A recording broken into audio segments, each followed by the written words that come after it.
మన దగ్గర medical education అనేది జనరల్‌గా అన్ని చోట్ల ఈక్వల్‌గా లేదు. సో, మీ క్వెషన్ తప్పు ఫస్ట్ ఆఫ్ ఆల్. అలా ఉండాలి క్వెషన్. ఎందుకుండాలి? ఎక్కువగా రెగ్యులర్‌గా జిమ్‌కి వెళ్ళేవాళ్ళు కానీ, స్పోర్ట్స్‌లో ఎక్కువగా యాక్టివ్‌లో ఉన్నవాళ్ళు కానీ, హార్ట్ అటాక్ వల్ల చనిపోతున్నారు కదా! ఎందుకు? రీజన్ ఏంటండి? పబ్లిక్ ఎప్పుడైనా ఏదైతే నెగెటివ్ ఉందో దాన్ని ఎక్కువ హైలైట్ చేసుకొని ఓవరాల్‌గా జిమ్ లేదా ఎక్సర్సైజ్ అనే దాన్ని ఒక భూతంలా చూస్తుంది. ఎక్కువ అబ్బాయిల్ని గమనించినప్పుడు సిగరెట్ తాగితే గనక నాకు స్ట్రెస్ మొత్తం పోతుంది అని అనుకుంటారు. స్మోక్ కానీ, లేదంటే ఆల్కహాల్ కానీ తీసుకోవడం వల్ల హార్ట్‌కి కూడా ఎఫెక్ట్ అవుతుంది. సో, ఆల్కహాల్ గురించి తర్వాత మాట్లాడదాం. స్మోక్ గురించి మాట్లాడదాం.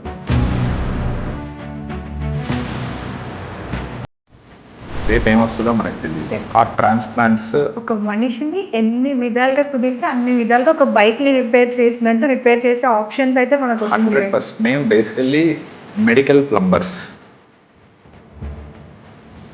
నా ఫేవరెట్ పేషెంట్స్ విలేజ్ నుంచి వచ్చేవాళ్ళు. సిటీ పేషెంట్స్ విలేజ్ నుంచి వచ్చేవాళ్ళు నా ఫేవరెట్ పేషెంట్స్. చాలా ప్యూర్ హార్టెడ్ ఉంటారు. దాంట్లో ఒక పేషెంట్‌కి దాదాపు 19 స్టంట్స్ వేశారు హార్ట్‌లో. 19 స్టంట్స్. 19 స్టంట్స్. ఉన్నారా డాక్టర్? స్టెంట్ వేయాలా? లేదంటే మెడిసిన్స్ సరిపోతాయా? లేదంటే బైపాస్ చేయాలా? ఈ మూడింటిని ఎలా నిర్ణయిస్తారు? సో, ఈ మూడింటిని ఎలా నిర్ణయించాలంటే ఫస్ట్ ఆఫ్ ఆల్ మాలా 3 ఏళ్ళు చదవాలి. ప్రతి సంవత్సరం భారతదేశంలో దాదాపు 28 లక్షల మంది గుండె సంబంధిత వ్యాధుల వల్ల ప్రాణాలను కోల్పోతున్నారు. అంటే ప్రతిరోజు సుమారు 7,800 మంది, అంటే ప్రతి గంటకు 325 మంది, ప్రతి 11 సెకండ్లకు ఒక్క భారతీయుడు. అత్యంత బాధాకరమైన విషయం ఏంటంటే వీరిలో చాలామందిని కాపాడే అవకాశం ఉంది. మనం కోట్ల రూపాయలు పెట్టి పెళ్ళిళ్ళు చేస్తాం, లక్షలు ఖర్చు పెట్టి కార్లు కొంటాం, ప్రతి సంవత్సరం మొబైల్ ఫోన్లను మార్చేస్తాం. కానీ ఆరోగ్యం, హెల్త్ ఇన్సూరెన్స్, రెగ్యులర్ చెకప్ లాంటి వాటి విషయాల్లో మాత్రం చాలా నెగ్లెక్ట్ చేస్తాం, వాయిదాలు వేస్తాం. ఈరోజు మనతో ఉన్న వ్యక్తి కేవలం హార్ట్ స్పెషలిస్ట్ మాత్రమే కాదు, వేలాది హృదయాలను దగ్గరగా చూసిన వ్యక్తి. 2,500 కంటే ఎక్కువ యాంజియోగ్రామ్స్, 500 కంటే ఎక్కువ ఇండిపెండెంట్ యాంజియోప్లాస్టీస్, యూరప్లో structural heart disease fellowship complete చేసుకొని ఓపెన్ హార్ట్ సర్జరీకి ప్రత్యామ్నాయంగా ప్రపంచ స్థాయి చికిత్సలను భారతదేశానికి తీసుకొచ్చిన doctor, interventional and structural cardiologist doctor Rahul Chowdary Kongara ఈరోజు మనతో పాటు స్టూడియోలో ఉన్నారు. Hi sir, welcome to the podcast. ఎలా ఉన్నారు? All good. How are you? చాలా బాగున్నాను. ప్రతి డాక్టర్కి ఒక స్టోరీ ఉంటుంది కదా. మీ స్టోరీ, మీ జర్నీ ఎక్కడ స్టార్ట్ అయింది? ఎందుకని కార్డియాలజీని సెలెక్ట్ చేసుకున్నారు? సో, డాక్టర్ అవటానికి ముఖ్య కారణం ఏంటంటే నేను చిన్నప్పుడు పెరిగేటప్పుడు మా ఇంటి పక్కన నైబర్స్ డాక్టర్స్ అండి, ఇద్దరు ఉండేవాళ్ళు. వాళ్ళిద్దరూ నన్ను బాగా ఆడిచ్చేవాళ్ళు, వాళ్ళ ఇంట్లోనే ఎక్కువ ఉండేవాడిని. సో అలాగా డాక్టర్ అవటం అనేది జరిగింది. కార్డియాలజిస్ట్ ఎందుకు అయ్యాను అంటే దానికి 3 రీజన్స్. ఒకటి, నా క్లోజ్ ఫ్రెండ్, చిన్నప్పటి నుంచి నేను చదువుకునేటప్పుడు నా క్లోజ్ ఫ్రెండ్ వాళ్ళ ఫాదర్ కార్డియాలజిస్ట్. సో ఆయన్ని చూసేవాడిని. వాళ్ళ ఇంటికి వెళ్ళినప్పుడు అంకుల్ని చూసినప్పుడు ఆయనకి వచ్చే రెస్పెక్ట్ అండ్ ఆయన సొసైటీలో ఆయనకున్న పేరు, తర్వాత ఎన్నో ప్రాణాలని కాపాడారు ఆయన. అట్లాగా ఆయన్ని చూసి బాగా మోటివేట్ అయ్యి ఎప్పటికైనా మనం కూడా అట్లాగా అవ్వాలి, ఆయనలాగా మంచి పేరు తెచ్చుకోవాలనే ఒక ఐడియాతో అయితే కార్డియాలజీ చూస్ చేసుకున్నాను. అది ఒక రీజన్. నెక్స్ట్ రీజన్ ఏంటంటే మా ఫాదర్ కి హార్ట్ ప్రాబ్లం ఉంది.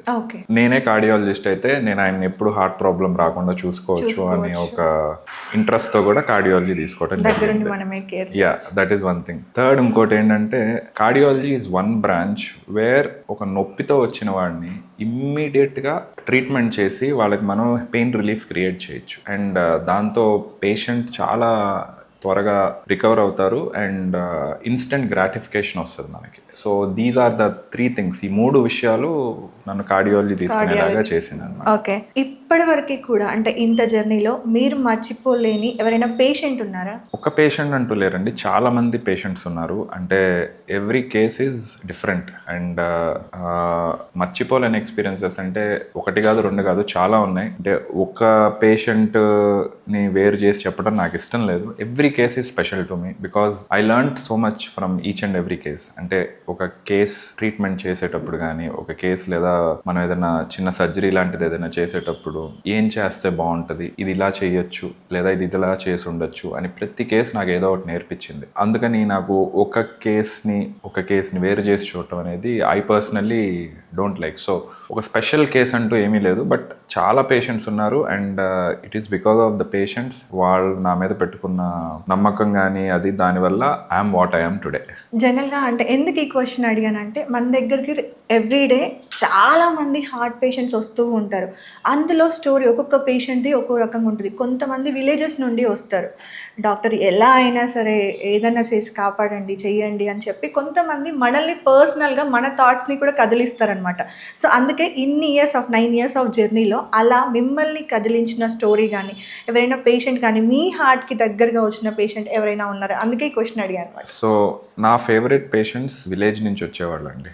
ఓకే. సిటీ పేషెంట్స్ కన్నా విలేజ్ నుంచి వచ్చేవాళ్ళు నా ఫేవరెట్ పేషెంట్స్. ఎందుకంటే వాళ్ళతో చాలా హార్ట్ఫుల్గా మాట్లాడగలం మనం చెప్పింది వింటారు. అండ్ వాళ్ళకి ఏంటంటే ఎక్కువ క్వశ్చన్స్ అడగాలి, డాక్టర్ని క్వశ్చన్స్ అడగాలి, తెలుసుకోవాలి. అనవసరమైన ప్రశ్నలు ఎక్కువ అడగరు వాళ్ళు. ప్లస్ చాలా ప్యూర్ హార్టెడ్గా ఉంటారు. So they are my favourite. ఈ మధ్య కాలంలో నేను బాగా కష్టపడి లేదా నా మీద పూర్తిగా నమ్మకం పెట్టుకొని వచ్చిన వాళ్ళు ఒక 3 ఉన్నారు. I don't want to name them.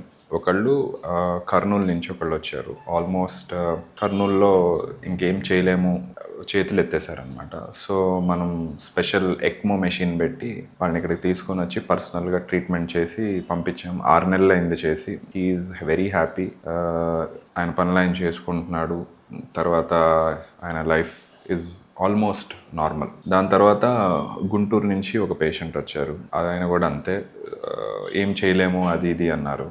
Same అట్లనే ఎక్మో పెట్టి ఇక్కడ తీసుకొచ్చి we treated him. He is doing fine. ఇప్పుడు నా కింద ఇంకొకళ్ళు ఉన్నారు కేర్లో. That is also something similar.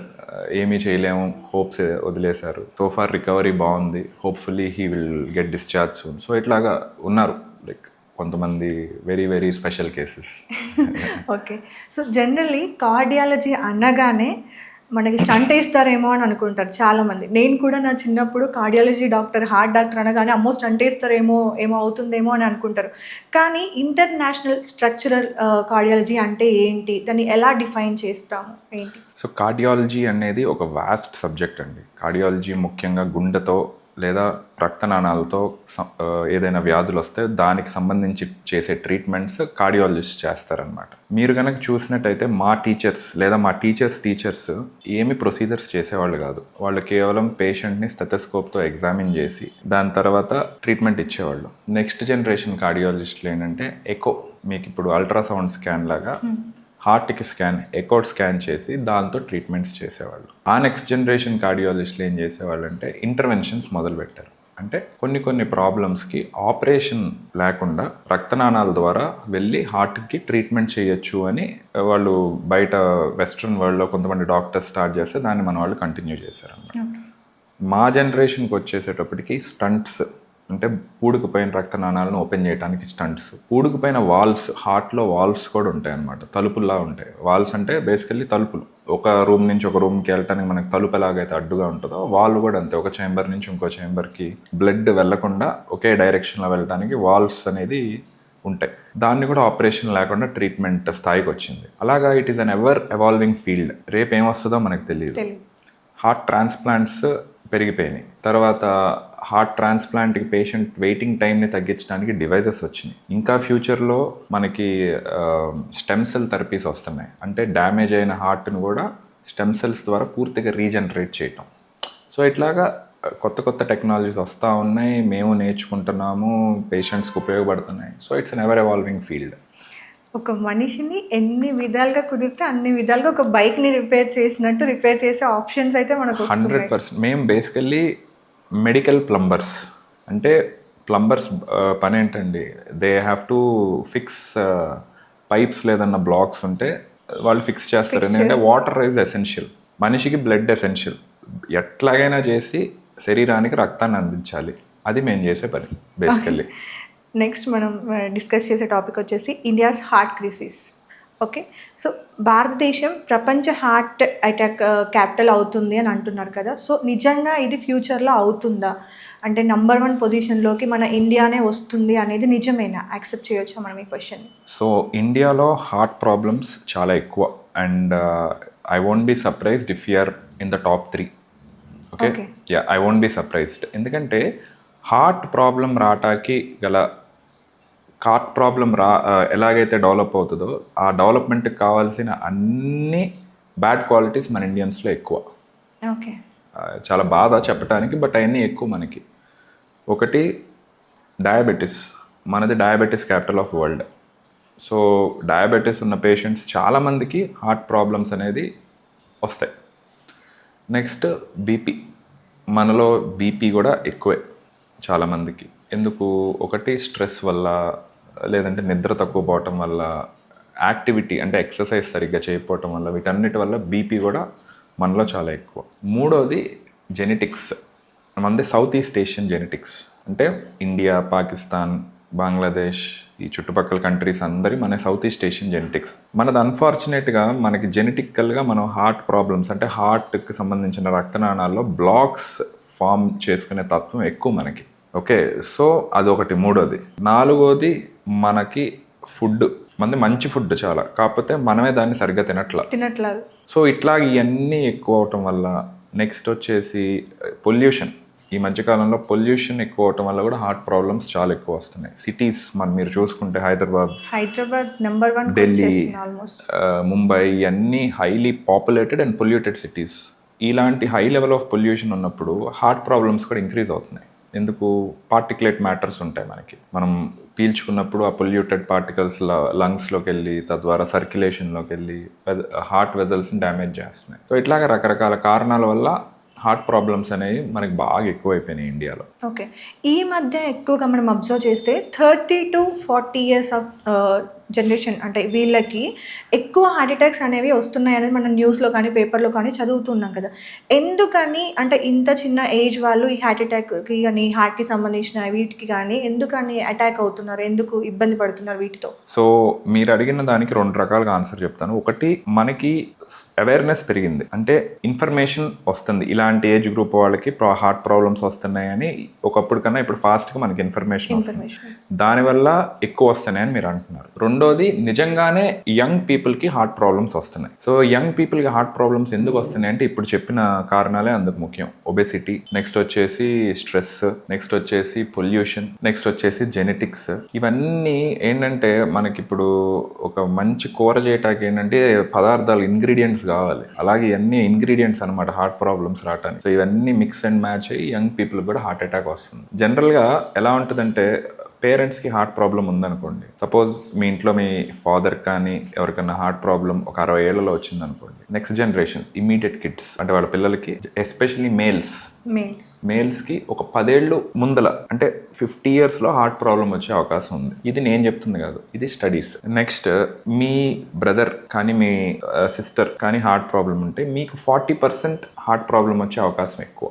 ఇవన్నీ ఏంటంటే స్టడీస్, జెనెటిక్స్ దానివల్ల వస్తున్నాయి అన్నమాట.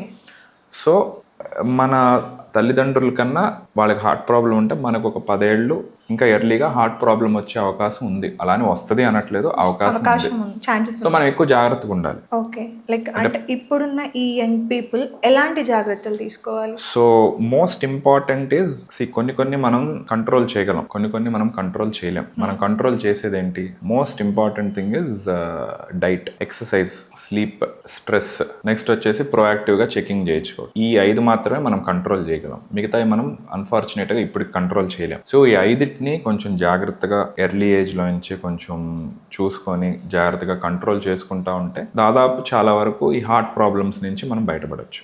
జనరల్గా ఎక్కువగా రెగ్యులర్గా జిమ్కి వెళ్ళే వాళ్ళు కానీ, స్పోర్ట్స్లో ఎక్కువగా యాక్టివ్లో ఉన్న వాళ్ళు కానీ హార్ట్ అటాక్ వల్ల చనిపోతున్నారు. మరి ఇంత అంటే లైక్ యాక్టివ్గా ఉండే వాళ్ళలో కూడా ఈ కేసెస్ ఎక్కువ అవుతున్నాయి కదా, ఎందుకు? రీజన్ ఏమై ఉంటుంది డాక్టర్? సో మీ క్వశ్చన్ తప్పు. ఫస్ట్ ఆఫ్ ఆల్, ఎక్కువగా అంటే మీరు పర్సంటేజ్ చూడండి, ఎంతమంది జిమ్కి వెళ్తున్నారు, ఎంతమంది స్పోర్ట్స్ ఆడుతున్నారు, ఎంతమందికి వస్తున్నాయి ప్రాబ్లమ్స్. ఓకే, ఒక 1000 మంది జిమ్కి వెళ్తుంటే, 1000 కాదు, 1,00,000 మంది జిమ్కి వెళ్తుంటే ఒకరికో ఇద్దరికో వస్తుంది. ఓకే, అంతేగాని 1,00,000 మంది జిమ్కి వెళ్తుంటే 100 మందికో 1000 మందికో రావట్లేదు. ఓకే, సో పబ్లిక్ ఎప్పుడైనా ఏదైతే నెగిటివ్ ఉందో దాన్ని ఎక్కువ హైలైట్ చేసుకుని ఓవరాల్గా జిమ్ లేదా ఎక్సర్సైజ్ అనే దాన్ని ఒక బోతంలా చూస్తున్నారు, which is not right. Next question, జిమ్కి వెళ్ళినా కూడా ప్రాబ్లమ్స్ ఎందుకు వస్తున్నాయి? అలా ఉండాలి క్వశ్చన్. ఎందుకు ఉండాలి? దానికి రీజన్ ఏంటంటే, ఫిజికల్ ఫిట్నెస్ ఈజ్ ఇంపార్టెంట్. అలా అని కొన్ని థింగ్స్ ఏంటంటే, మనం ఎంత ఫిజికల్గా ఫిట్గా ఉన్నా కూడా కొన్ని ప్రాబ్లమ్స్ ఉంటాయి హార్ట్కి సంబంధించి. అంటే హార్ట్లో మజిల్ ప్రాబ్లమ్స్, అంటే కరెంట్ ఉంటుంది. బేసికలీ హార్ట్ అనేది కరెంట్ ద్వారా పనిచేస్తుంది. ఆ కరెంట్కి సంబంధించి ఏదైనా అబ్నార్మాలిటీస్ అది పుట్టుకతో వస్తాయి కొంతమందికి. దానివల్ల కూడా హార్ట్ అటాక్స్ రావచ్చు, లేదా కార్డియాక్ అరెస్ట్ అవ్వచ్చు. Cardiac arrest is the right word, heart attack కాదు. నెక్స్ట్, ఎంత జిమ్ చేసినా కూడా మిగతా అలవాట్లు లైక్ వాళ్ళ ఫుడ్ కంట్రోల్ కానీ, కొలెస్ట్రాల్ కంట్రోల్ కానీ, లేదంటే స్మోకింగ్ కానీ, ఇవన్నీ ప్యారలల్గా చేస్తుంటే, లేదా కొంతమంది ఎక్సెసివ్గా ఈ సప్లిమెంట్స్ అంటే స్టీరాయిడ్స్ ఎక్సెట్రా ఇవన్నీ తీసుకుంటా ఉంటే, మనం ఎంత ఫిజికల్గా ఫిట్గా ఉన్నా కూడా లోపల మెటబాలిక్ అబ్నార్మాలిటీస్ అంటే ఈ కొలెస్ట్రాల్, షుగర్స్ ఇవన్నీ నార్మల్గా ఉండవు. అవి మళ్ళీ హార్ట్ అటాక్స్ రావడానికి కారణం అవుతాయి. Next, genetics. అగైన్, ఎంత మీరు ఎక్సర్సైజ్ ఎక్కువ చేసినా కూడా బ్యాడ్ జెనెటిక్స్ ఉంటే కొన్నిసార్లు ఇంకా తప్పదు. అలా అని పూర్తిగా నేను ఎక్సర్సైజ్ చేయను లేదా జిమ్కి వెళ్ళను అనేది it is not right. So that is one of the cheapest medicine we have. ఫ్రీగా మార్కెట్లో ఫ్రీగా ఏదైనా హార్ట్ బాగుండాలనే మెడిసిన్ ఉంది అంటే అది ఎక్సర్సైజ్, వేరేదేం లేదు. ఫిట్నెస్ అంటే హార్ట్ హెల్త్ అని అనుకోవచ్చా? Physically fit is always not healthy heart, but physical fitness is important for healthy heart. Okay, ఎందుకంటే ఒక పక్కన మన ఫిట్నెస్ జర్నీ మనం చేసుకుంటా మనని మనం రెగ్యులర్గా చెక్ చేయించుకోవాలి. నేను ఒకసారి జిమ్ కానీ ఏదైనా ఎక్సర్సైజ్ కానీ మొదలు పెట్టాను, నేను ఇంకేమీ చెకప్స్కి వెళ్ళను అంటే నా బీపీ చెక్ చేయించుకోను, నా షుగర్ చెక్ చేయించుకోను, నా కొలెస్ట్రాల్ చెక్ చేయించుకోను, నా ఈసీజీ చూపించుకోను, ఎక్కువ చెక్ చేయించుకోను పీరియాడిక్గా అనేది తప్పు. ఒక ఫిజికల్ యాక్టివిటీ స్టార్ట్ చేసే ముందు కొన్ని బేసిక్ లెవెల్ ఆఫ్ టెస్ట్స్ మనం చేసుకోవాలి, వాటిని మళ్ళీ మనం ఫాలో అప్ చేసుకుంటూ ఉండాలి. ఎందుకంటే ఇది ఈరోజు బాగుంటుంది, రేపు అది ఎలా ఉంటుందో ఆ రోజు బట్టి మనకు తెలుస్తుంది అనమాట. So it is important that we also parallelly follow how our body is inside. ఇలాగా మనం చేసుకుంటా ఉంటే దాదాపు చాలా ప్రాబ్లమ్స్ అవాయిడ్ చేయొచ్చు మనం. ఓకే, సో హార్ట్ ప్రాబ్లమ్స్కి జెనెటిక్సే పెద్ద కారణమా లేదంటే లైఫ్ స్టైల్ ఎక్కువ పెద్ద కారణం అవుతుందా? So genetics plus life style, okay, రెండు. జెనెటిక్స్ అనేది కొన్నిసార్లు మనం మార్చలేం, కానీ బ్యాడ్ జెనెటిక్స్ ఉన్నవాళ్ళు బ్యాడ్ లైఫ్ స్టైల్తో ఉంటే 100% ప్రాబ్లం వస్తుంది. బ్యాడ్ జెనెటిక్స్ ఉన్నా కూడా గుడ్ లైఫ్ స్టైల్ ఉంటే చాలా వరకు అవాయిడ్ చేయొచ్చు. So it's a combination of both. Okay, yeah. So రెండు important. Okay, so next topic వచ్చేసి the silent killers. Okay, so heart attack రాకముందే శరీరం అంటే ఇచ్చే చిన్న వార్నింగ్స్ ఉంటాయి కదా, అవి లైక్ ఏంటి, ఎలా గుర్తించాలి మనకి ఇప్పుడు హార్ట్ అటాక్ రాబోతుంది అని? సిమ్టమ్స్ ఏంటి? సో మేల్స్కి సెపరేట్గా ఉంటాయి, లేడీస్కి సెపరేట్గా ఉంటాయి సిమ్టమ్స్. ఓకే, సో ఇప్పుడు జనరల్గా మెన్ చూసుకుంటే హార్ట్ అటాక్స్ వచ్చే ముందల not always but some times కొన్ని సిమ్టమ్స్ మనకి తెలుస్తూ ఉంటాయి. ఎట్లా అంటే కొంచెం నడుస్తుంటే ఆయాసం రావటం, లేదా గుండెల్లో బాగా హెవీగా అనిపించినట్టు, అంటే ఈ లెఫ్ట్ సైడ్ చెస్ట్లో ఎవరైనా ఒక పెద్ద రాయి తెచ్చేసి మీద పెడితే ఎలా బరువుగా ఫీల్ అవుతామో అలా ఫీల్ అవటం, కొంచెం ఇది వరకు చేసేదానికన్నా అదే లెవెల్ ఆఫ్ పని ఇప్పుడు చేయలేకపోవటం, లేదా కొంచెం పని చేసినా కూడా త్వరగా అలసిపోవటం, టైర్డ్నెస్ రావటం, లేదా ఆయాసం రావటం, ఇవి కొన్ని సటిల్ సైన్స్.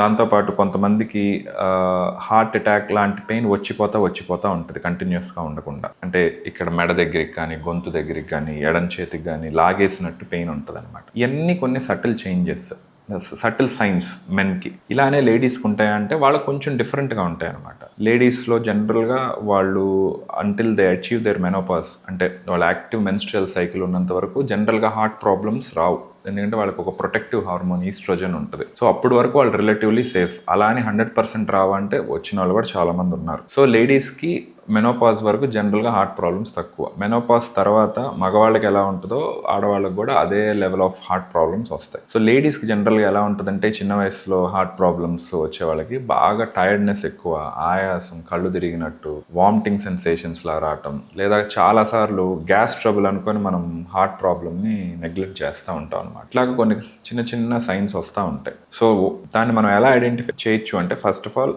ఈ సిమ్టమ్స్ గురించి అవేర్నెస్, అది వెరీ ఇంపార్టెంట్. దాని తర్వాత ఒక వయసు వచ్చిన తర్వాత రెగ్యులర్గా చెకప్స్ చేయించుకోవటం. మూడోది, మనకి గనక ఫ్యామిలీ హిస్టరీ స్ట్రాంగ్గా ఉంటే అస్సలు నెగ్లెక్ట్ చేయకూడదు సిమ్టమ్ని. సో ఈ 3 జాగ్రత్తలు మనం తీసుకుంటే దాదాపు హార్ట్ ప్రాబ్లమ్స్ని వీలైనంత వరకు మనం కంట్రోల్ చేసుకోవచ్చు.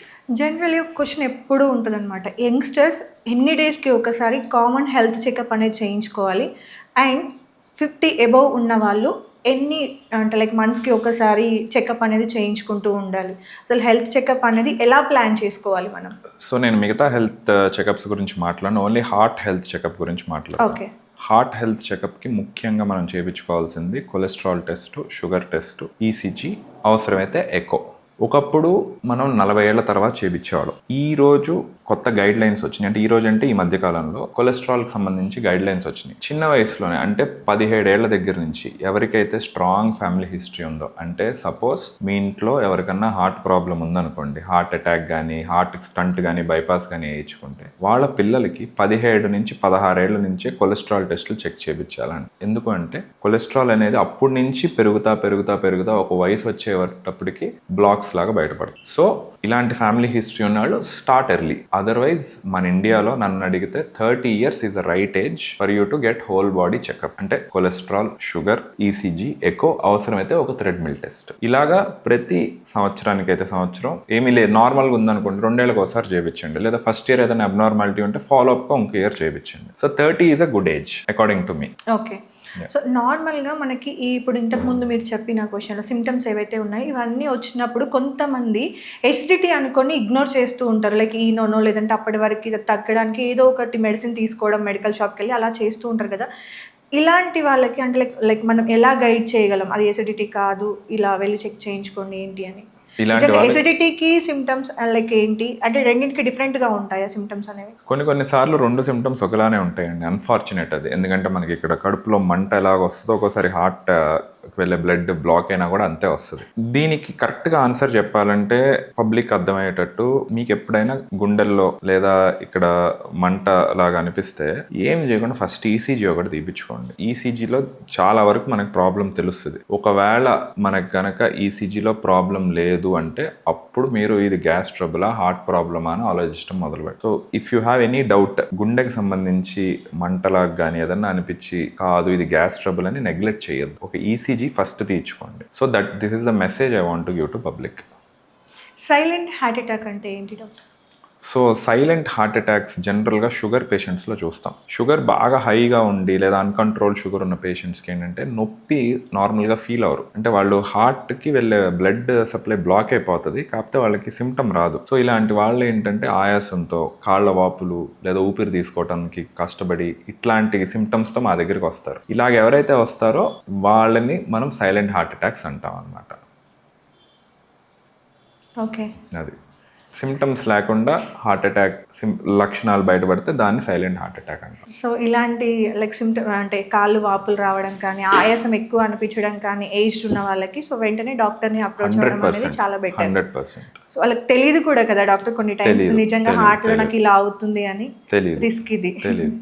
ఎప్పుడైనా ఒక వయసు దాటిన తర్వాత ఆయాసం కానీ, లేదంటే త్వరగా అలసిపోవటం కానీ, ఆకలి బాగా తక్కువగా ఉండటం కానీ, కాళ్ళ వాపులు కానీ, నిద్రపోతుంటే సరిగా నిద్ర పట్టకపోవటం, నిద్రపోయిన వెంటనే ఊపిరి తీసుకోవటానికి కష్టమై నిద్ర లెగవటం, ఇలాంటి సిమ్టమ్స్ లక్షణాలు ఏదైనా ఉంటే ఫస్ట్ మీ గుండెని చెక్ చేయించుకోండి. తర్వాత గుండె బాగుందంటే మిగతా వాటి గురించి ఆలోచించండి.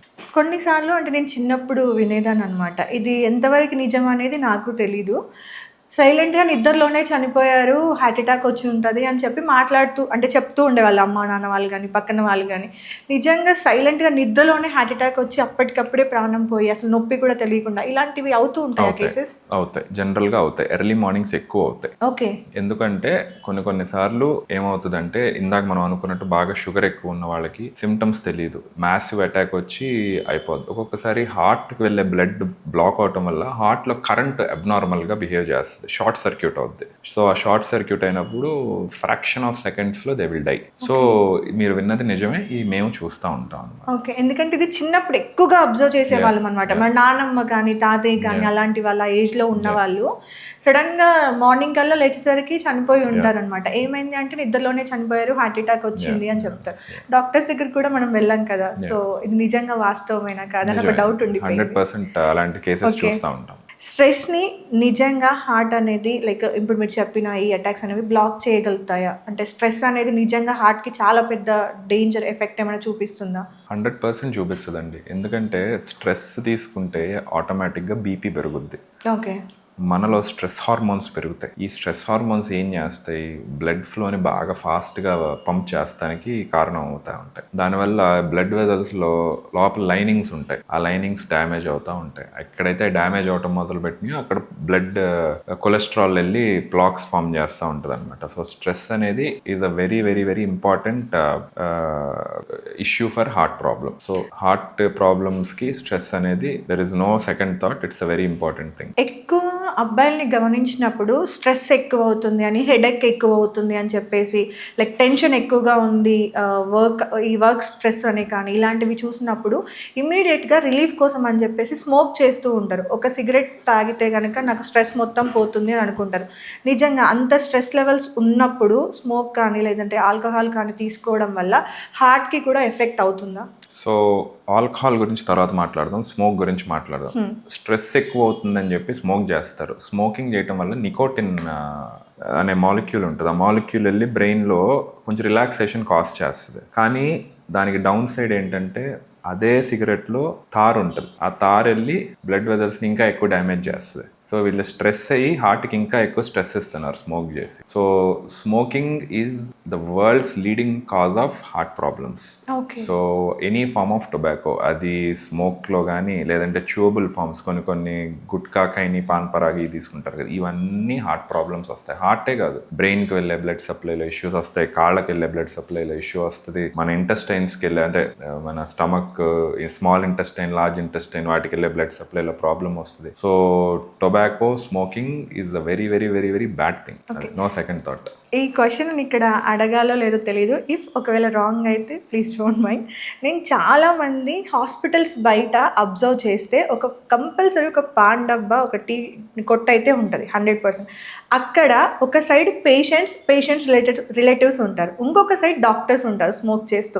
లోపలికి వెళ్ళిన పేషెంట్కి డాక్టరే స్మోక్ చేయొద్దు, మీరు స్మోక్ చేస్తూ సిగరెట్ తాగొద్దు అని చెప్తూ ఉంటారు. బయటకు వచ్చి చూస్తే అదే డాక్టర్ చేతిలో సిగరెట్, ఒక చేతిలో చాయ్ పట్టుకొని ఉంటారు. సో ఎందుకు అంటే డాక్టర్స్కి కూడా నిజంగా ఆ లెవెల్ ఆఫ్ స్ట్రెస్ని రిలీఫ్ చేసుకోవడానికి అని చెప్పేసి ఇలా ఫాలో అవుతుంటారా, లేదా డాక్టర్స్ ఇంకేమైనా ఎక్స్ట్రా కేర్ తీసుకుంటారా ఎఫెక్ట్ అవ్వకుండా? అసలు ఏంటిది వెనుక? మంచి క్వశ్చన్ అడిగారు. Doctors are also human beings. Okay, అందరూ వాళ్ళు చెప్పేది పాటించరు. You should not many people practice what they preach. Definitely stress levels చాలా ఎక్కువ డాక్టర్స్లో. ఎలా హ్యాండిల్ చేస్తారనేది ఒక్కొక్కళ్ళు ఒక్కొక్క మెకానిజం. మీరు స్మోక్ చేస్తారా, లేదంటే డ్రింక్ చేస్తారా, లేదంటే నిద్రపోతారా, మెడిటేట్ చేస్తారా అన్నది మీ ఇష్టం. బట్ డాక్టర్స్ ఎందుకు చేస్తున్నారు, మళ్ళీ బయటకు వచ్చి ఎందుకు చెప్తున్నారంటే అది వాళ్ళ పర్సనల్ లైఫ్, ఇది వాళ్ళ professional life. So I have no comments on this. So what they are doing is definitely wrong. But ఇంక మనం అందరినీ ఆపలేం కదండి. So few things we can control, few things we cannot control. ఎందుకంటే అంటే like వీళ్ళ డాక్టర్స్ సెపరేట్ ఏమైనా treatments తీసుకుంటారా, లేదా ఎఫెక్ట్ అవ్వకుండా కేర్ తీసుకుంటారా, లేదంటే డాక్టర్స్ అందరూ కాదు, చాలా మంది డాక్టర్స్ పాపం అన్ఫార్చునేట్ ఈ నేను ఏదైతే చెప్పానో షుగర్లు, బీపీలు వీటితో చాలా ఎక్కువ బాధపడుతున్నారు. ఎందుకంటే స్ట్రెస్ వల్ల. నెక్స్ట్ వచ్చేసి ప్రొఫెషనల్ స్ట్రెస్, పర్సనల్ స్ట్రెస్, ఇటన్నీ నార్మల్ హ్యూమన్ బీయింగ్స్ లాగా డాక్టర్స్ కూడా అంతే ఉంటాయి. దానివల్ల ఏదైతే మనం మాట్లాడుకున్నాం హార్ట్ అటాక్స్, లేదంటే షుగర్, బీపీ, ఇవన్నీ డాక్టర్స్లో కూడా రెగ్యులర్గా చూస్తూ ఉంటాం. అసలు మీకు సర్ప్రైజింగ్ థింగ్ ఏంటంటే ఒక average life span of cardiologist is just 60 years in India. Okay, అంతే. అంటే పేషెంట్ కన్నా తక్కువ, అంటే ఒక నార్మల్ హ్యూమన్ బీయింగ్ కన్నా తక్కువ ఉంది. ఎందుకంటే it's all because of stress and other things. So స్ట్రెస్ని మీరు పర్సనల్గా ఎలా హ్యాండిల్ చేస్తారు డాక్టర్? నేను నా స్ట్రెస్ రిలీఫ్ ఏంటంటే ఐ వర్కౌట్. సో రోజు మార్నింగ్ వర్కౌట్ చేస్తాను. That is one of my most important stress relief factor. And family is another important stress relief. So ఎప్పుడన్నా పీరియాడిక్గా హాలిడే తీసుకోవటమో, లేదంటే ఫ్యామిలీతో బయటికి వెళ్ళటమో, ఫ్రెండ్స్తో బయటికి వెళ్ళటము. అండ్ బాగా స్ట్రెస్ ఉన్నప్పుడు ఫోన్లో ఆపేసి కూర్చుంటాను నేను ఒక ½ an hour, అలా చూస్తూ ఉంటాను పైకి. సో దాంతో సగం స్ట్రెస్ పోద్దాను.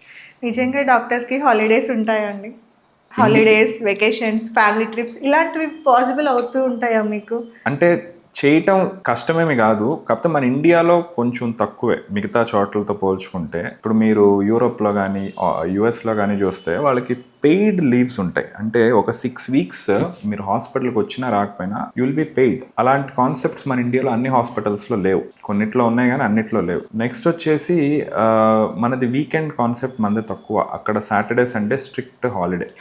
మనకి doctors work almost everyday and it depends on hospital branch అంటే ఒక్కొక్క స్పెషాలిటీ ఒక్కొక్కలాగా వర్క్ చేస్తారనమాట. అండ్ మెంటాలిటీ కూడా, కొంతమంది అంబిషియస్గా ఉన్నవాళ్ళు they don't like to take holidays and work వాళ్ళకి ప్లెజర్ హ్యాపీనెస్ ఇస్తుంది. కొంతమంది లైఫ్ని నార్మల్గా like it's up to them, అలా తీసుకునే వాళ్ళు హాలిడేస్ తీసుకుంటారు, వెళ్తారు, అన్నీ చేస్తారు. So that also depends on individual to individual choice. Okay, sugar, BP, cholesterol ఈ మూడింటిలో మెయిన్ విలన్ ఏంటి? మెయిన్ విలన్ ఎవరు? సో 3 విలన్సే.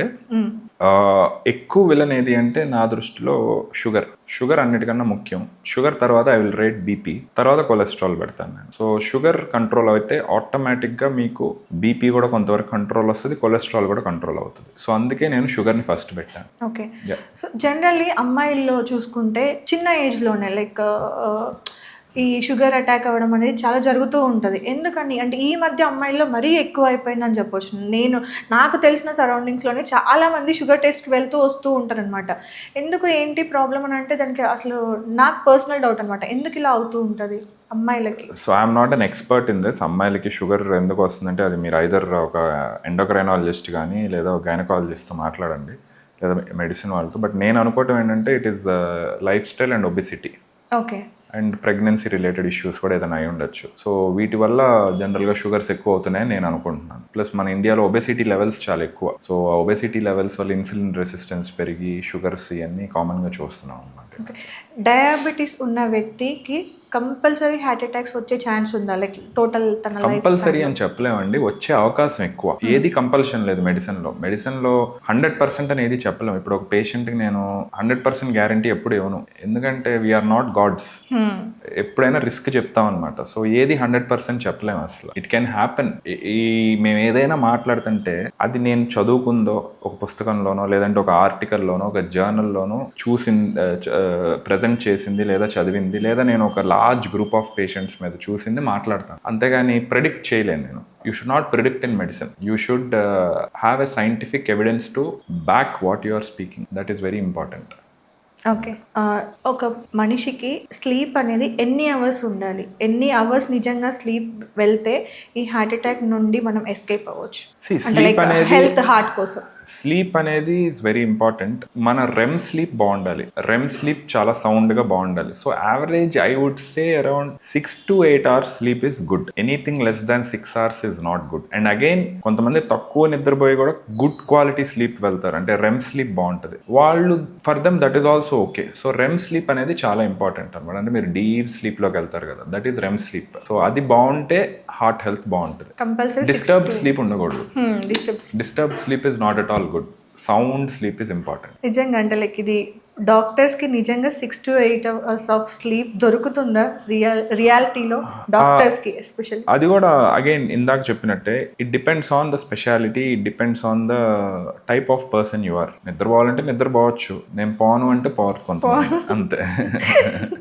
బట్ కొన్ని ఎమర్జెన్సీ బ్రాంచెస్ ఉంటాయి. ఇప్పుడు మాది క్రిటికల్ కేర్ అని, తర్వాత ఎమర్జెన్సీ డిపార్ట్మెంట్. మా ఏంటంటే కొంచెం మిగతా వాళ్ళ మీద కొంచెం స్లీప్ తక్కువే ఉంటుంది మాకు.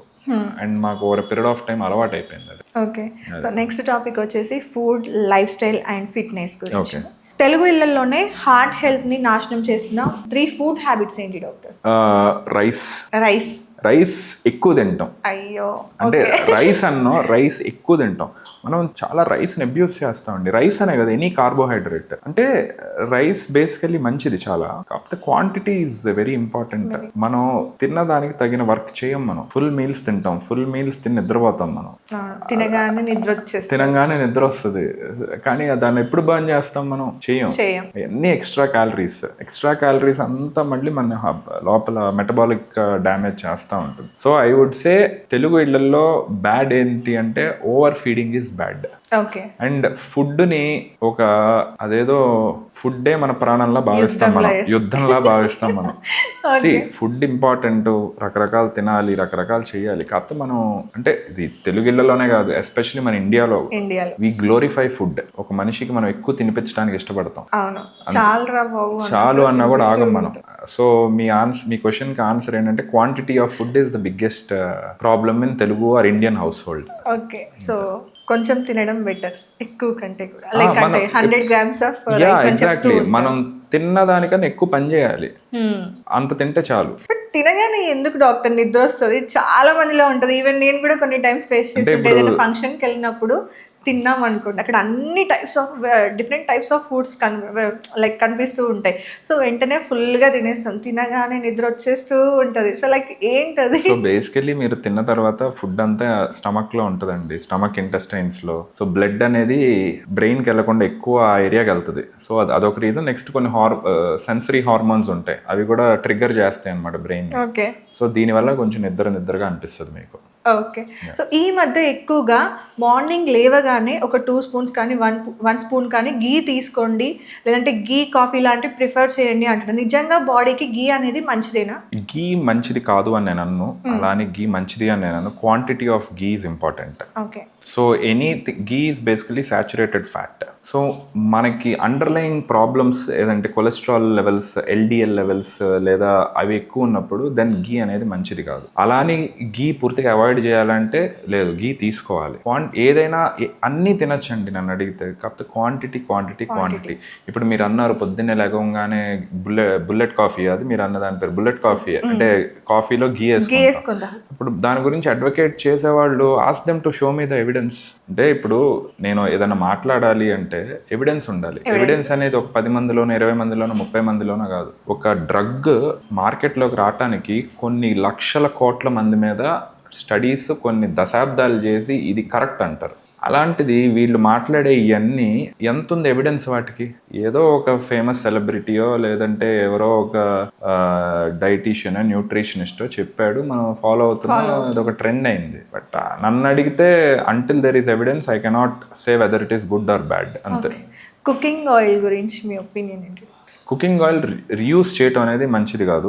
అండ్ ఆయిల్లో కూడా మోడరేషన్ ఈజ్ ఇంపార్టెంట్. ఒక 1 teaspoon ఆఫ్ ఆయిల్లో క్లోజ్ టు 50 to 100 grams మధ్యలో క్యాలరీస్ ఉంటాయి. ఇప్పుడు మీరు ఒక కూర చేసేటప్పుడు ఎంత ఆయిల్ వేస్తారు? రఫ్గా ఒక 4-5 చెంచాలు వేస్తారు. అంటే అక్కడే మీకు 200-300 క్యాలరీలు అయిపోయినాయి. తర్వాత దాంట్లోకి వెళ్ళే పదార్థాలు ఏంటి, నెక్స్ట్ ఇంకా మనం కుకింగ్ యాడ్ చేసి సో ఓవరాల్గా కుకింగ్ ఆయిల్స్ అన్నీ బ్యాడ్ అని నేను అన్ను.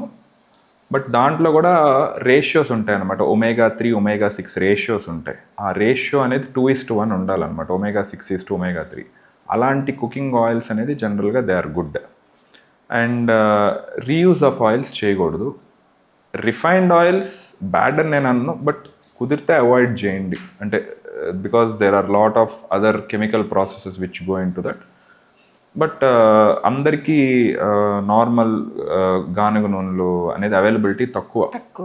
బట్ క్వాంటిటీ ఈజ్ ఇంపార్టెంట్ అండి. అల్టిమేట్గా ఏది బ్యాడ్ కాదు, ఏది గుడ్ కాదు, మనం తినే క్వాంటిటీ ఇంపార్టెంట్. వన్స్ మీరు క్వాంటిటీ తగ్గించడం స్టార్ట్ చేస్తే ఆటోమేటిక్గా you will see changes in your cholesterol, sugars అన్నీ తగ్గుతాయి. జనరలీ ఈ మధ్య ఈ డైటీషియన్స్ కానీ లేదంటే జిమ్కి వెళ్ళే వాళ్ళు కానీ ఎక్కువ చెప్తూ ఎయిర్ ఫ్రైయర్స్ కుకింగ్ ఎక్కువ యూజ్ చేయండి, అలా అయితే మీరు ఆయిల్ జస్ట్ స్ప్రింకిల్ చేసినా సరిపోతుంది, లేదంటే ఆటోమేటిక్గా ఫ్రై అయిపోతుంది, అది మీరు యూజ్ చేయొచ్చు. నిజంగా అంటే లైక్ కరెంట్ ద్వారా కుకింగ్ చేసేవి ఏవైనా సరే మన బాడీకి హెల్దీ అంటారా?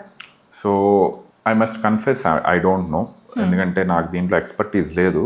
నాకు తెలియని దాని గురించి నేను మాట్లాడను. బట్ ఎయిర్ ఫ్రైయర్స్ మెకానిజం అనేది some electrochemical some wave forms వల్ల ఫుడ్ కుక్ అవుతుంది. I don't know how safe. I generally avoid that food, ఎందుకంటే నాకు తెలియని టెక్నాలజీతో ఫుడ్ని చేసుకోవటం నాకు I'm not comfortable. But you can ask an expert. నేనైతే ఎక్స్పర్ట్ కాదు దీంట్లో, నాకు తెలియదు దీని గురించి. ఓకే. ప్రోటీన్ పౌడర్స్, క్రియాటిన్, ఈ జిమ్ సప్లిమెంట్స్ అనేవి సేఫ్ అయినా? ఈ మధ్య ఎక్కువగా సప్లిమెంట్స్ చూస్తూనే ఉన్నాం మనం through social medias or YouTube. So ఇది నిజంగా బాడీకి సేఫా? Creatine is good.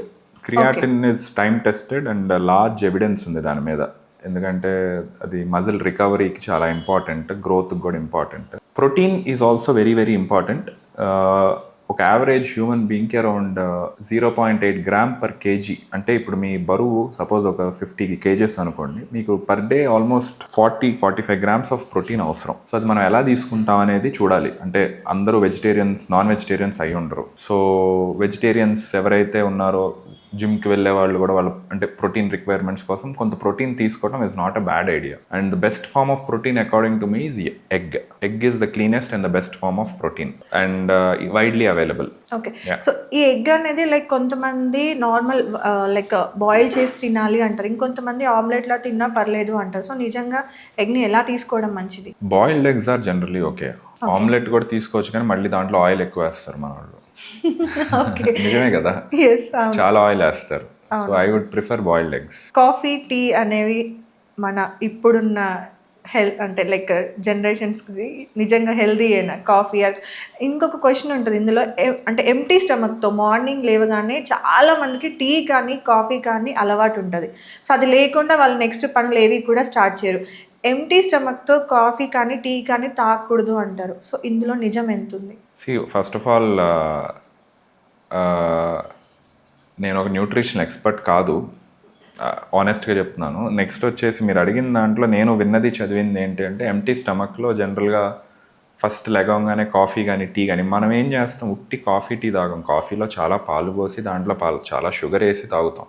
సో పొద్దున్న లెగవగానే బాడీకి మనం చాలా ఎక్స్ట్రా క్యాలరీస్ ఇస్తున్నాం. ఫస్ట్దే మనం హై క్యాలరీ ఫుడ్ ఇస్తున్నాం అనమాట. సో హై క్యాలరీ ఫుడ్ వల్ల మనకు కొంచెం కార్టిజాల్ లెవెల్స్ అవి ఇవి అబ్నార్మల్ అవుతాయి. సో జనరల్గా నన్ను అడిగితే first meal of the day coffee, teas avoid చేయడం బెటర్. అండ్ కొంచెం గ్యాస్ట్రిక్ ఇరిటేషన్ కూడా కాజ్ చేస్తాయి అవి. ఏదన్నా ఆల్రెడీ కొంత తిన్న తర్వాత లేదా ఏదైనా కొంచెం వర్కౌట్, ఏదైనా యాక్టివిటీ తర్వాత తీసుకుంటే బెటర్. ఓకే, ఈ మధ్య ఈ ఇంటర్మిటెంట్ ఫాస్టింగ్ అనేది చాలా ఎక్కువైంది. సో నిజంగా దీనివల్ల అంటే లైక్ మన హెల్త్కి కానీ లేదా హార్ట్కి కానీ ఏమైనా ఎఫెక్ట్ అయ్యే ఛాన్సెస్ ఉన్నాయి? ఈ ఫాస్టింగ్ మంచిదే అంటారా? సో ఇంటర్మిటెంట్ ఫాస్టింగ్ వల్ల హార్ట్ బెనిఫిట్స్ ఉన్నాయా లేదా అంటాం కన్నా, ఇంటర్మిటెంట్ ఫాస్టింగ్ చేసేటప్పుడు మీరు ఎంత తింటున్నారు అనేది ఇంపార్టెంట్. ఓకే, చాలా మంది ఏం చేస్తారంటే 16 గంటలు ఏం తినరు, మిగతా 8 గంటల్లో 2 రోజులకి సరిపడా తింటారు అనమాట. సో అప్పుడు ఇంటర్మిటెంట్ ఫాస్టింగ్ దేనికి అవసరం లేదు కదా. సో డైట్స్ ఇవన్నీ చెయ్యొచ్చు, కాకపోతే ultimately it boils down to quantity. So quantity మనం ఎంత తిన్నాం. సో ఏ డైట్ అయినా మనం ఎక్కువ తిన్నాం అనుకోండి,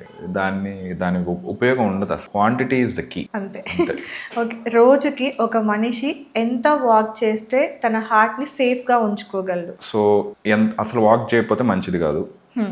స్టడీస్ జనరల్గా 2500 స్టెప్స్ నుంచి బెనిఫిట్ ఉంది అని చెప్తుంది. And as you keep increasing the benefit also increases. ఈ 10,000 స్టెప్స్ అనేది దాంట్లో కొంత నిజం ఉంది, కొంత మార్కెటింగ్ ఆస్పెక్ట్ కూడా ఉంది. So start walking, start some activity day by day. ఏదైనా యాక్టివిటీ కూడా ఎందుకు, మనం తిన్నదాన్ని బర్న్ చేయడానికి.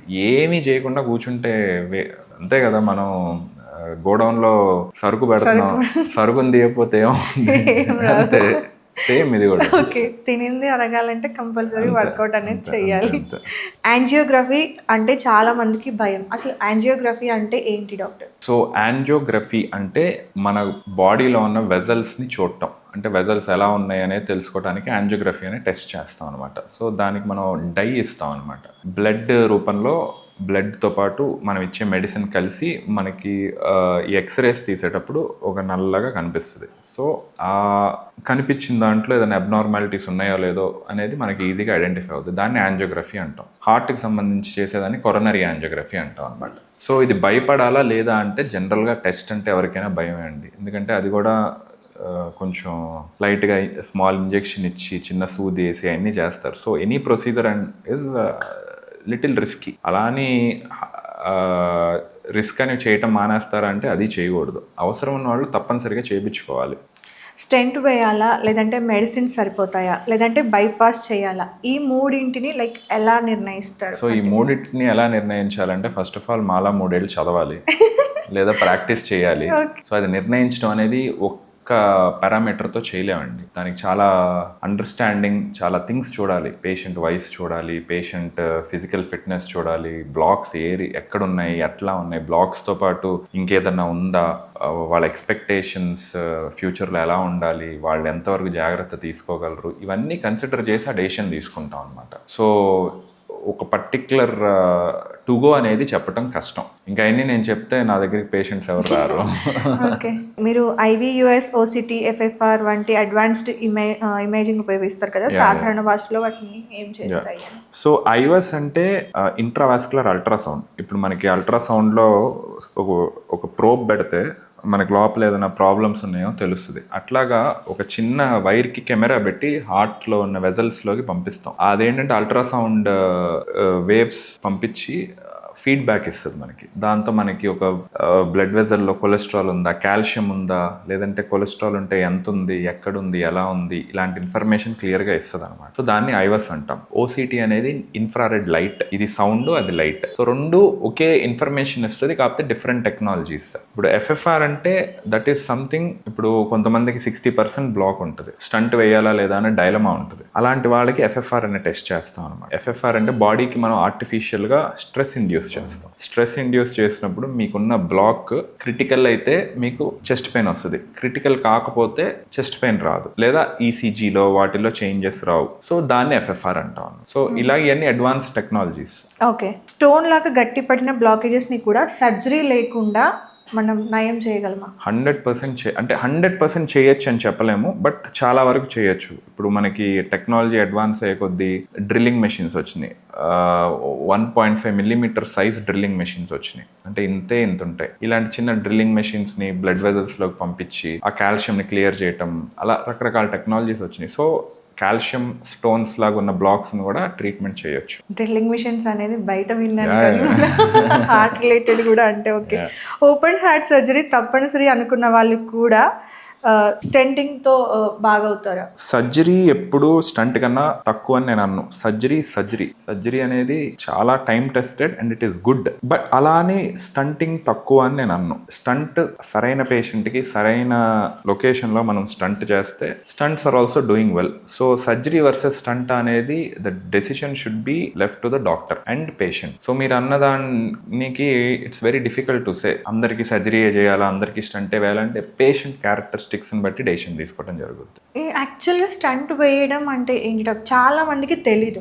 అంటే స్టంట్ అంటే ఏంటి, అసలు ఏం చేస్తారు, లోపల హార్ట్కి అసలు ఏం వేస్తారు ఏంటి, ఇందులో కూడా లైక్ ఒకటే టైప్ ఉంటుందా లేదా డిఫరెంట్ టైప్స్ ఆఫ్ స్టంట్స్ అలా ఉంటాయా? సో ఇప్పుడు ఇది మన బ్లడ్ వెజల్ అనుకోండి, ఇట్లా పూడుకుపోద్ది. ఏం చేయాలి ఇప్పుడు, ప్లంబింగ్ వర్క్ లానే దాని బ్లాక్ని క్లియర్ చేయాలి. క్లియర్ చేసేటప్పుడు ఏంటి, ఒక మెటల్ లాంటిది పెడతాం అనమాట. ఒక Alai, cobalt chromium, nickel chromium alloys ఉంటాయి. ఆ అలాయ్స్ని ఒక బెలూన్ మీద ఇట్లా క్రింప్ చేస్తాం. అది వెళ్ళి ఇక్కడ కరెక్ట్గా వెజల్ లోపలికి వెళ్తుంది. స్టంట్ని డిప్లాయ్ చేయగానే ఇట్లా ఓపెన్ అవుద్ది అనమాట. సో ఆ బ్లాక్ని క్లియర్ చేసేసి ఆ వెజల్ మళ్ళీ పూడుకుపోకుండా ఇట్లా ఓపెన్ చేసి పెట్టుద్ది. దాన్ని స్టంట్ అంటాం. ఓకే, అలా ఎన్ని అంటే ఒక పర్సన్కి లైక్ అంటే ఒక మనిషిని నిజంగా కాపాడడానికి అంత సీరియస్ కండిషన్లో ఎన్ని స్టంట్స్ మనం అట్లా లైక్ వేయగలుగుతాం? ఎన్ని స్టంట్స్ అనేది కరెక్ట్గా చెప్పటం లేదండి, ఎందుకంటే అవసరాన్ని బట్టి వేయచ్చు. నాకు తెలిసి నేను చదివిన దాంట్లో ఒక పేషెంట్కి దాదాపు 19 స్టంట్లు వేశారు హార్ట్లో. So there are cases. అవసరాన్ని బట్టి మనం చేస్తాం దాన్ని. 19 స్టంట్స్. బ్రతికున్నారా doctor? Doing well. Austria fellowship మీ క్లినికల్ డెసిషన్ మేకింగ్ని ఎలా మార్చింది? సో నేను ఒక హై వాల్యూమ్ సెంటర్లో పనిచేయటం వల్ల నాకు వచ్చిన అడ్వాంటేజ్ ఏంటి అంటే, రోజు అయ్యే కేసెస్ చూసి అంటే ఏ రకమైన కాంప్లికేషన్స్ పుస్తకాల్లో అయితే రాశారో అవన్నీ చూసి దాన్ని ఎలా హ్యాండిల్ చేస్తున్నారని చూసి, ప్రాక్టీస్ మేక్స్ మ్యాన్ పర్ఫెక్ట్. ఇప్పుడు నేను ఒక ప్రొసీజర్ సంవత్సరానికి ఒకసారి చేస్తే నాకు అంత కాన్ఫిడెన్స్ రాదు. నేను అదే ప్రొసీజర్ రోజుకి 4-5 సార్లు చేస్తుంటే నా కాన్ఫిడెన్స్ లెవెల్స్ వేరు. సో నాకు ఈ ఫెలోషిప్ అనేది first it gave me confidence. Next exposure, అంటే రకరకాల కేసెస్ చేసి చూడటం వల్ల ఎక్స్పోజర్. థర్డ్ థింగ్ ఏంటంటే మనకి లేటెస్ట్ టెక్నాలజీకి యాక్సెసిబిలిటీ. అండ్ ఫోర్త్ థింగ్ ఏంటంటే అండర్స్టాండింగ్. మన దగ్గర ఒకలాగా ట్రెడిషనల్ టీచింగ్ ఉంటుంది, బట్ నేను చేసిన ఫెలోషిప్లో ఏంటంటే there are lot of simulations. అంటే ఆర్టిఫిషియల్గా ఆ సినారియోని క్రియేట్ చేయటం. ఇప్పుడు పైలట్స్ ట్రైనింగ్కి వెళ్ళేటప్పుడు వాళ్ళకి సిమ్యులేటర్లో పంపిస్తారు. ఆ సిమ్యులేటర్లో పాస్ అయితేనే వాళ్ళని ట్రైనింగ్కి పంపిస్తారు. అలాగా మనం అక్కడ కూడా బేసిక్ లెవెల్ నుంచి స్టార్ట్ చేసి రియల్ వరల్డ్ సినారియోస్లోకి వచ్చి హై వాల్యూమ్ చేసి ప్రాక్టీస్ చేసి చేయటం వల్ల కాన్ఫిడెన్స్ లెవెల్స్ పెరిగిపోయినాయి. కాన్ఫిడెన్స్ లెవెల్స్ పెరగటం, డెసిషన్ మేకింగ్ ఫాస్ట్గా అవుతుంది. అండ్ ఏది రైట్ ఏది రాంగ్ అనేది రియాక్షన్ టైమ్స్ తక్కువైనాయి. సో ఈ ఫెలోషిప్ అనేది నాకు ఈ అన్ని ఆస్పెక్ట్స్లో యూజ్ అయింది. ఫస్ట్ మీ అంటే మీ కెరియర్లో ఫస్ట్ హార్ట్ సర్జరీ చేసేటప్పుడు మీ మైండ్ సెట్ ఎలా ఉండే? అంటే లైక్ ఆ ఎగ్జైట్మెంటా లేదంటే టెన్షన్, స్ట్రెస్ ఎలా ఉండేడో? సో ఫస్ట్ కేసు ఎలా చేశాను ఈ రోజుకి కూడా అట్లానే, అంటే టెన్షన్ స్ట్రెస్ అన్న కానీ కేర్ఫుల్గా అయితే అట్లానే ఉంటాను. But first case definitely tension అయితే ఉంటుంది. లక్కీ దట్ పక్కన టీచర్స్, మెంటర్స్ వాళ్ళందరూ ప్రాపర్గా గైడ్ చేశారు. So yeah, definitely first is first for anyone. Okay. So ఇండియాలో ఇంకా అందరికీ తెలియని మోడర్న్ హార్ట్ ట్రీట్మెంట్స్ ఏంటి? మన ఇండియాలో అందరికీ తెలియని మోడర్న్ హార్ట్ ట్రీట్మెంట్స్ అంటే స్టంట్స్, పేస్ మేకర్స్ గురించి బాగా అవేర్నెస్ అయితే ఉందండి. ఈ ఆపరేషన్ లేకుండా వాల్వ్స్ చేసే దాని మీద అంత అవేర్నెస్ రాలేదు, బట్ వస్తుంది. ఇప్పుడు ఆ ఆపరేషన్ లేకుండా అయోర్టిక్ వాల్వ్ని టావర్ అనే ప్రొసీజర్తో చేస్తాము. మైట్రల్ వాల్వ్ అని ఉంటుంది, దాన్ని కూడా మైట్రా క్లిప్ అని చేస్తాము. అలాగే ఇప్పుడు ఆపరేషన్ లేకుండా పేస్ మేకర్స్ కాల్లో నుంచి చేసే కూడా వచ్చినాయి. సో ఇట్లాగా ఇవన్నీ ఏంటంటే పబ్లిక్ ఇంకా అంత ఎక్కువ అవేర్నెస్ లేదు, but over a period of time వస్తుంది. చెస్ట్ పెయిన్ చేయకుండా వాల్ మార్చడం నిజంగానే లైక్ సాధ్యమా? చెస్ట్ ఓపెన్ చేయకుండా? ఎస్, కాళ్ళల్లో ఉన్న రక్తనాళాల ద్వారా హార్ట్ దగ్గరికి వెళ్ళి వాల్ మార్చేసి వచ్చేస్తాం అనమాట. So it is possible, but అందరికీ చేయొచ్చు అంటే దానికి స్ట్రిక్ట్ సెలెక్షన్ క్రైటీరియా ఉంటుంది, దాని ప్రకారం చేస్తాం అన్నమాట. ఓకే, చెస్ట్ ఓపెన్ చేయకుండా కూడా అండ్ పాసిబుల్. దాంతో అడ్వాంటేజ్ ఏంటంటే ఈ రోజు ప్రొసీజర్ చేయించుకుంటారు, ఒక రోజు హాస్పిటల్లో ఉంటారు, 3వ రోజు ఇంటికి వెళ్ళిపోతారు. ఓకే అంతే, 3 days. ఓకే. విజయవాడలో మీరు నిర్వహించిన స్ట్రక్చరల్ హార్ట్ వర్క్షాప్ ఎందుకు? దాని హిస్టరీ ఏంటి? So basically